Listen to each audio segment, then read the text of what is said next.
जय हिंद प्यारे दोस्तों, आप सभी का आपके अपने परिवार लॉ इजी भाई रोहित में स्वागत है। आपको पता है हमारा ज्योग्राफी का जो बैच चल रहा है जिसमें एनसीईआरटी हम कर रहे हैं 6th क्लास की, और एनसीईआरटी का चैप्टर हमने पहले पढ़ा था the earth in the solar system.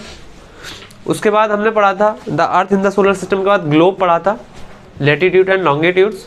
उसके बाद कल हमने उससे भी बाद हमने एक चैप्टर ख़त्म करा।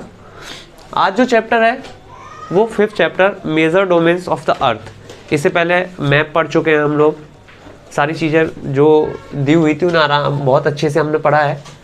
आशा करता हूँ कि आपको बोला था हार्ड कॉपी लेने के लिए, या हार्ड कॉपी सॉफ्ट कॉपी जैसे भी आप एनसीईआरटीज़ को रीड कर रहे होंगे क्लास के साथ साथ।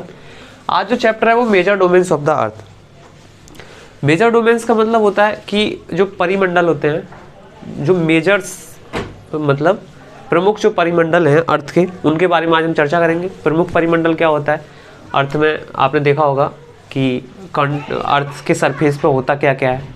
हाँ, लाइफ को इसेंशियल आपने देखा होगा, इसेंशियल एलिमेंट क्या होते हैं जीने के लिए, हमें क्या क्या चाहिए। हमें लैंड चाहिए, वाटर चाहिए, एयर चाहिए, मतलब भूमि, पानी और वायु। ये जीने के लिए हमें इन 3 चीज़ों की आवश्यकता होती है, और ये तीन चीज़ ओनली ऑन अर्थ पे हमें प्रेजेंट मिलती है, सिर्फ अर्थ पे रहती है। ऐसे आपने पढ़े थे पहली क्लास में कि हमारे 9 ग्रह हैं, जिसमें से एक अर्थ ही ऐसा ग्रह है जहाँ पे फेवरेबल कंडीशन होती है जीवन के लिए, ज़िंदगी के लिए, लाइफ के लिए फेवरेबल कंडीशन होती है। फेवरेबल कंडीशन का मीन्स इन 3 चीज़ों से ही होता है, लैंड, वाटर एंड एयर, क्योंकि हमें इन्हीं की आवश्यकता होती है।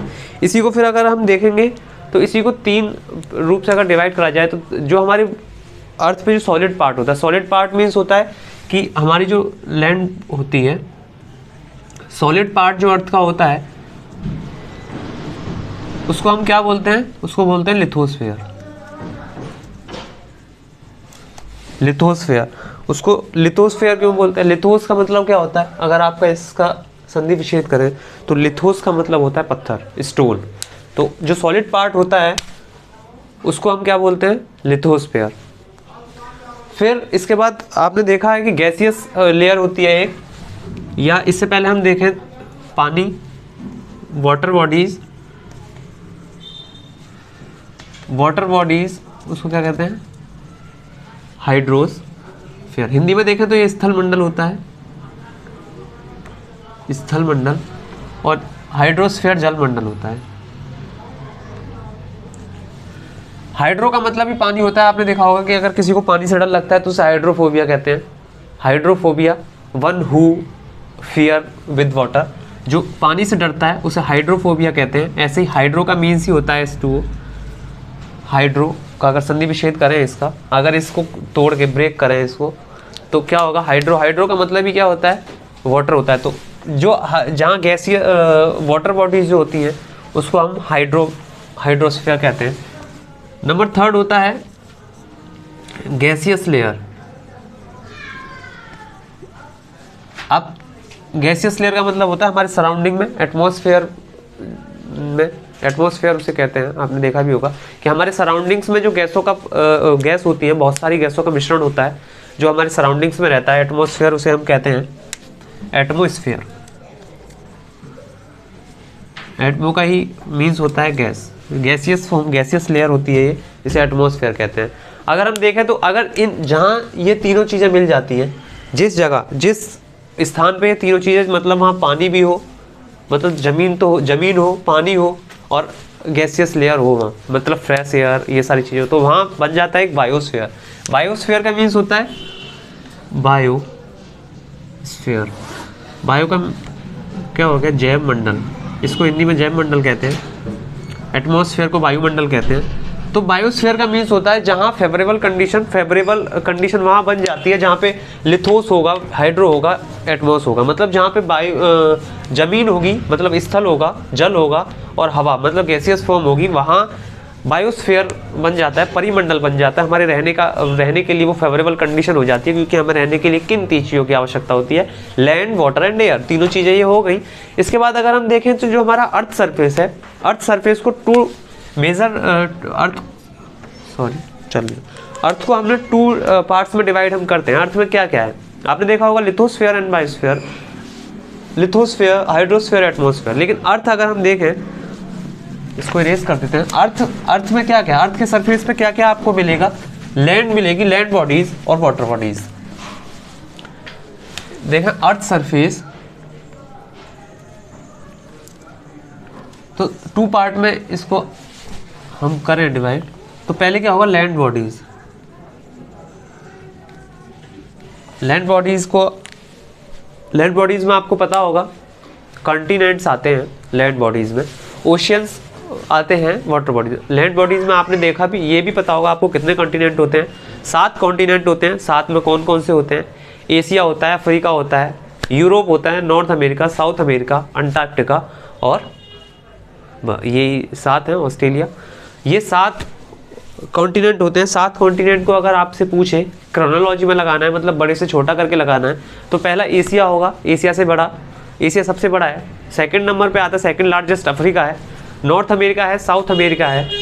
अगर उसके बाद देखेंगे तो अंटार्कटिका। अंटार्कटिका क्या है कि वहाँ मानव निवास, ह्यूमन रेजिडेंस नहीं है, मानव निवास नहीं कर सकता वहाँ, क्योंकि वहाँ बर्फ ही है, गैसियस लेयर वहाँ रहती है, मतलब आइस की लेयर रहती है, बर्फ़ की लेयर रहती है, स्नो से ढका हुआ रहता है, क्योंकि उसके बीचों बीच में साउथ पोल पड़ता है। अंटार्कटिका महाद्वीप के बीचों बीच में साउथ पोल पड़ता है, इसलिए वहाँ रहने लायक जगह नहीं है। लेकिन उसको अगर देखेंगे साइज़ वाइज तो वो 5th नंबर पे आएगा। 6 पे यूरोप आएगा और सबसे लास्ट में जो सबसे छोटा है वो ऑस्ट्रेलिया है।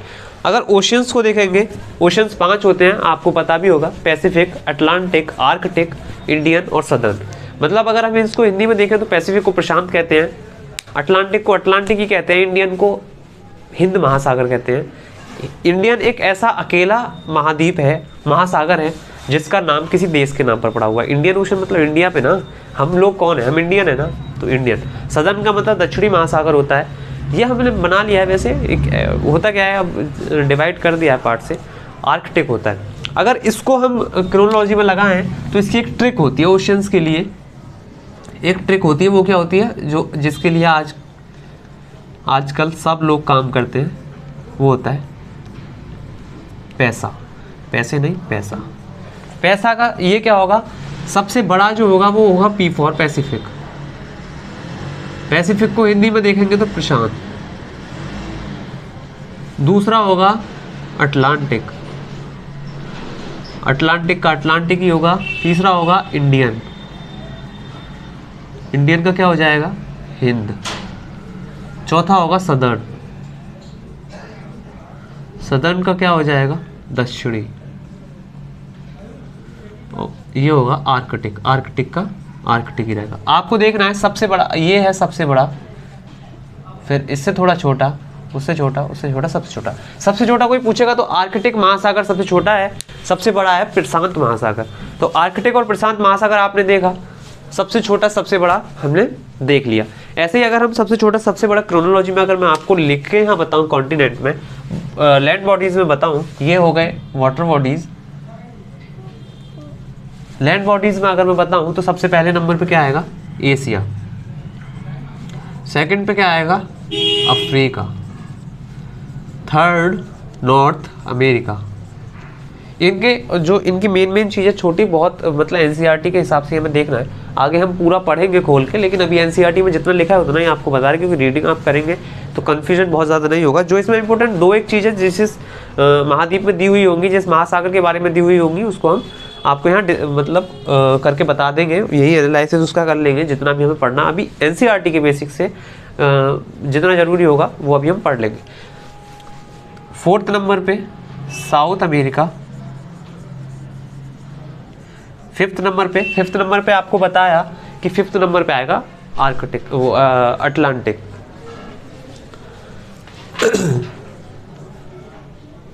Sorry, Antarctica. अंटार्कटिका को आपको बताया कि ह्यूमन रेजिडेंस वहाँ नहीं है, मानव निवास नहीं है, क्योंकि वहाँ जो लेयर रहती है, स्नो की लेयर वहाँ बनी रहती है। 6 नंबर पे आएगा यूरोप। और सबसे छोटा अगर आपसे पूछे स्मॉलेस्ट, तो क्या आ जाएगा, ऑस्ट्रेलिया। ऑस्ट्रेलिया सबसे छोटा होता है। अब इनमें अगर हम इंडिविजुअल को देखें, इनकी इंडिविजुअल की कोई मतलब आपने देखा होगा कि नॉर्थ में अगर इसका मैप बनाने की कोशिश करें तो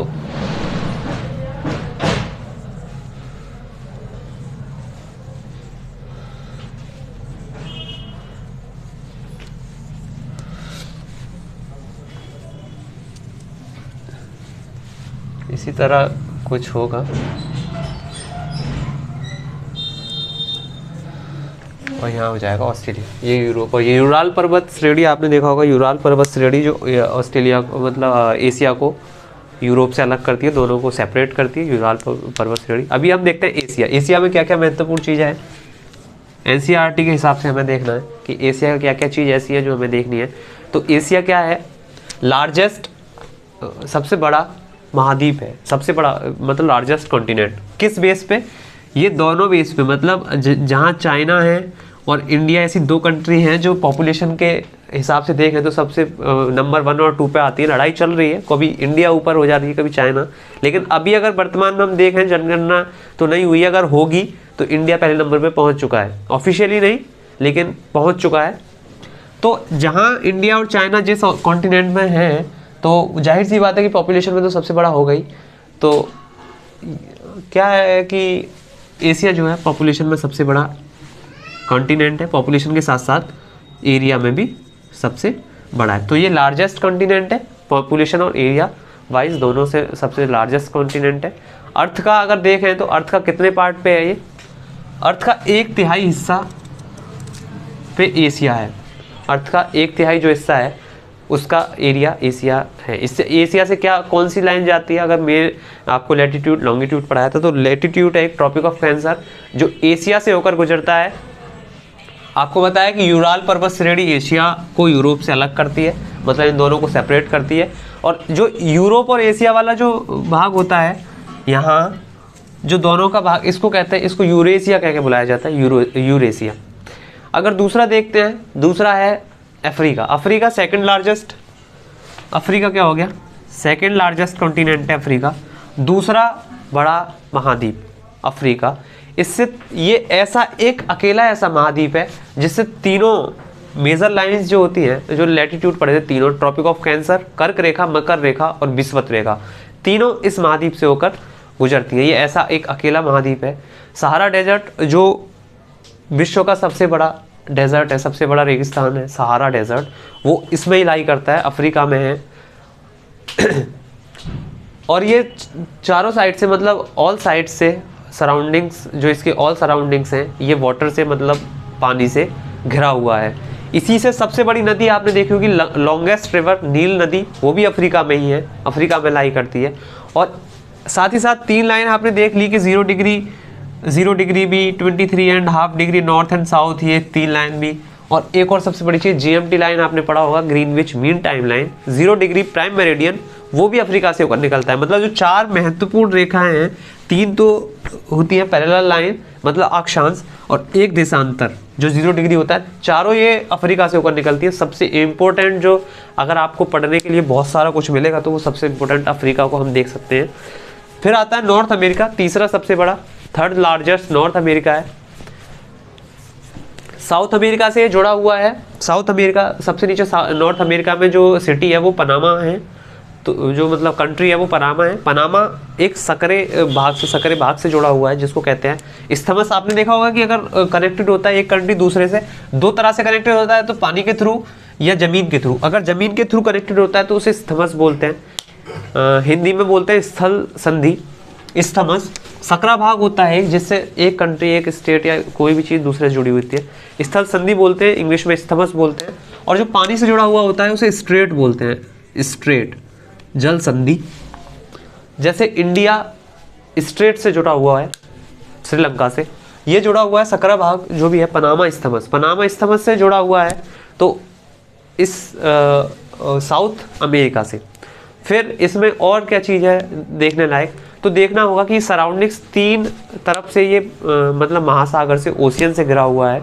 पैसिफिक है, आपने देखा होगा प्रशांत महासागर इसके पश्चिम में है, और उत्तर में इसके देखेंगे या मतलब दक्षिण में हम देखेंगे तो सदर्न आएगा। इधर अटलांटिक की आपने शेप देखोगे, एस शेप का होता है, इसे भी इसी चैप्टर में हम पढ़ेंगे, लेकिन ये अगली क्लास में देखेंगे, 2 क्लास में चैप्टर खत्म करेंगे, काफ़ी बड़ा चैप्टर है। इसके बाद देखते हैं साउथ अमेरिका। साउथ अमेरिका क्या होता है कि 4th लार्जेस्ट, आपको ऐसे 1 2 3 करते आ रहे हैं तो 4th लार्जेस्ट हो गया। लॉन्गेस्ट रिवर एक है, पहले इसमें देखते हैं कि mountain range, longest mountain range जो है पूरे वर्ल्ड की सबसे बड़ी जो पर्वत श्रृंखला है, एंडीज वो साउथ अमेरिका कॉन्टिनेंट में ही है। दूसरा, इस साउथ अमेरिका कॉन्टिनेंट में ही एक सबसे बड़ी नदी, मतलब डेंसिटी के आधार पर अगर पानी, सबसे ज़्यादा पानी लेने वाली जो नदी कही जाएगी, सबसे बड़ी नदी जो है वो देखा जाए तो इसी कॉन्टिनेंट में साउथ अमेरिका में एक है अमेजोन रिवर, आपने देखा भी होगा। अमेजोन रिवर इसी में रहती है। एंडीज पर्वत श्रृंखला देखिए, ये नॉर्थ से साउथ में पूरे में फैली हुई है इसी में। एक और चीज़ महत्वपूर्ण इसमें है कि ये भी तीनों तरफ से पानी से घिरा हुआ है। इसके बाद अगर हम देखेंगे, इसके बाद इम्पोर्टेंट है वो है अफ्रीका। एशिया को आपने पढ़ा, अफ्रीका को पढ़ा, नॉर्थ अमेरिका, साउथ अमेरिका को पढ़ा। अब आता है अंटार्कटिका। अंटार्कटिका के बारे में बहुत ज़्यादा ज़रूरी आपको पढ़ना नहीं है, लेकिन इसमें देखा जाए तो ये लॉन्गेस्ट है, 5th नंबर पे आएगा। साउथ पोल इसके जस्ट बीच में पड़ता है, मतलब ये पोल की तरफ जाके है, इसीलिए इस पे हमेशा आइस की लेयर, बर्फ़ जमी रहती है। यहाँ परमानेंट ह्यूमन रेसिडेंस नहीं है, जो मानव है उसका परमानेंट निवास इस कॉन्टिनेंट पे, इस महाद्वीप पे नहीं होता है। यहाँ पे रिसर्च सेंटर हैं, रिसर्च सेंटर 2 हैं यहाँ पे, अभी वर्तमान में भी हैं, वो आते जाते रहते हैं, मतलब परमानेंट वहाँ नहीं रहते, रिसर्च के लिए लोग, वैज्ञानिक लोग जाते हैं आते हैं। उसमें एक मैत्री है, एक सदर्न मतलब दक्षिणी गंगोत्री। मैत्री और दक्षिणी गंगोत्री हम इसे दक्षिणी गंगोत्री भी लिख सकते हैं, या सदर्न गंगोत्री लिख दो, एक मैत्री। 2 यहाँ रिसर्च सेंटर हैं, घटते बढ़ते रहते हैं, जिसमें इंडिया का भी नहीं है। फिर देखते हैं यूरोप। यूरोप आपको पता है कि एशिया से अलग होता है, किससे? यूराल पर्वत श्रेणी से। यूरोप और एशिया का जो भाग, दोनों का मिक्स भाग होता है, उसको हमने देखा कि उसको यूरोशिया कहते हैं। आर्कटिक सर्कल इससे होकर गुजरता है, 66.5 डिग्री नॉर्थ होती है ना लाइन, जो सर्कल होता है वो आर्कटिक सर्कल यूरोप से होकर गुजरता है। सराउंडिंग्स इसके 3 साइड से पानी से घिरा हुआ है ये। इससे ज़्यादा इसमें जानने की कोई आवश्यकता हमें नहीं है। एनसीईआरटी के हिसाब से, इस क्लास की जो एनसीईआरटी हम 6th क्लास की पढ़ रहे हैं, पता है कि 6th क्लास के बच्चे के हिसाब से बनाया गया है, लेकिन जो बेस आगे इससे लेके जाएंगे, जैसे जैसे आगे क्लास बढ़ती जाएगी, आगे चैप्टर आते जाएंगे, यही चीज़ को खुद ही अगली क्लास में इससे और ज़्यादा थोड़ा मिलेगा। एनसीईआरटी आगे चलते चलते खुद को अपडेट करते हुए चलती है, इसीलिए एनसीईआरटी को प्रेफर करते हैं आपके लिए। लास्ट जो देखेंगे ऑस्ट्रेलिया। ऑस्ट्रेलिया सबसे छोटा महाद्वीप है, अभी आपको बताया था ऑस्ट्रेलिया सबसे छोटा महाद्वीप है।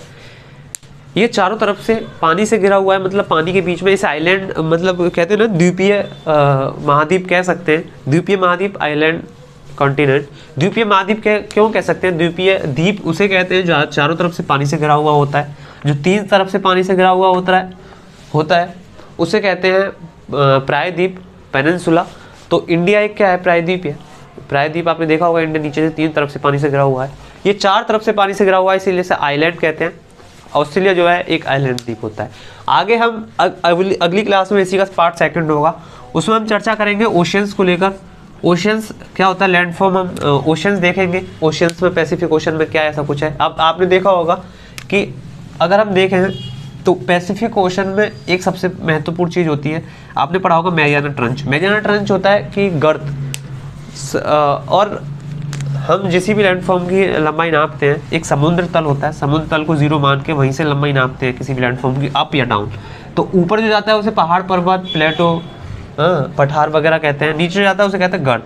तो मैं जो पैसिफिक ओशन है इसमें सबसे गहरा गर्त पाया जाता है, जिसकी गहराई समथिंग 11,022 मीटर के समथिंग है ये। और आपने देखा होगा लैंडफॉर्म जो अप होते हैं, जैसे माउंट एवरेस्ट है, उसकी भी जो है 8850 अपडेट होगा तो 8850 मीटर आएगी, वैसे 8848 भी आ सकती है, 50 भी, तो इससे भी कई ज़्यादा गहरा है। तो इसको पैसिफिक ओशन वगैरह, पैसिफिक ये ओशंस हैं, वाटर बॉडीज़ को हम कल की क्लास में देखेंगे। और दूसरा एटमॉस्फेयर की जो लेयर है, एटमॉस्फेयर की भी 5 लेयर होती हैं, इनको भी कल की क्लास में देखेंगे। तो अगर आपसे अपेक्षा है कि आपको बहुत अच्छे से आप इसे पढ़ रहे होंगे और इसी तरह से आप इसे पढ़ते रहिए,